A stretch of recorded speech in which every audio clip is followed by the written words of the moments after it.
Mix by Sagar recording studio Majhagarh Gopalganj.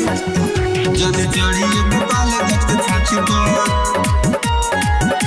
Gopalganj के छाछी पर इना चावेला सचौकी पर रात भर बटे उमर तोहर काचे काहे आइल बड़े नाचे बटे उमर तोहर काचे काहे आइल बड़े नाचे सक करिए जन मरदन के जात पर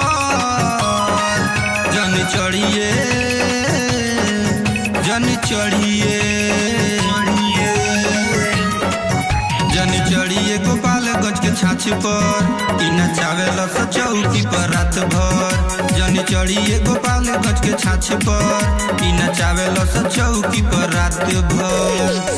बटे उमर तोहर काचे काहे आइल बड़े नाचे बटे उमर तोहर काचे काहे आइल बड़े नाचे सक करिए जन मरदन के जात पर जन चढ़िए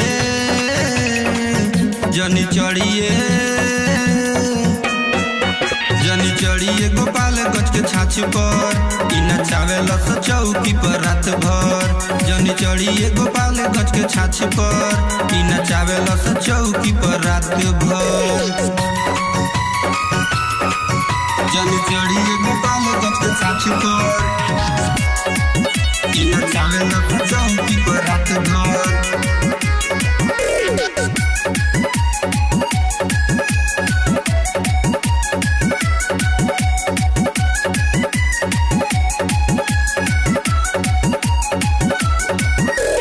कमरिया नालुड सफाई दर्द से करबे आही रे माई तोर पातर कमरिया नालुड सफाई दर्द से करबे आही रे माई लागो तारे तेरो सिली कमर रात भर हिली लागो तारे तेरो सिली कमर रात भर हिली कसम खाई कोनी तोरा माथ पर जनी चढ़िए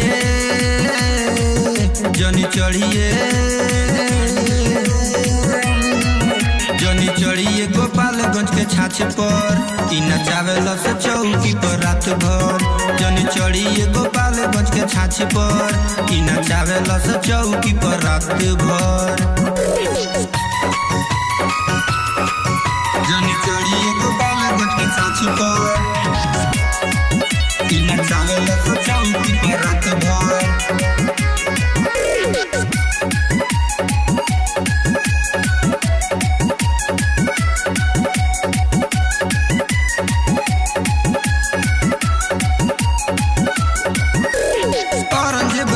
के देवता न मरिया तो निशायापन उठाऊ तेहु घघरिया मीना हाज तुह के देवता न मरिया तो निशायापन उठाऊ तेहु घघरिया कहे राइटर नवर लागो तारे ते जहर कहे राइटर नवर लागो तारे ते जहर जनी आइए ते कौनो के बात पर जनी चढ़िए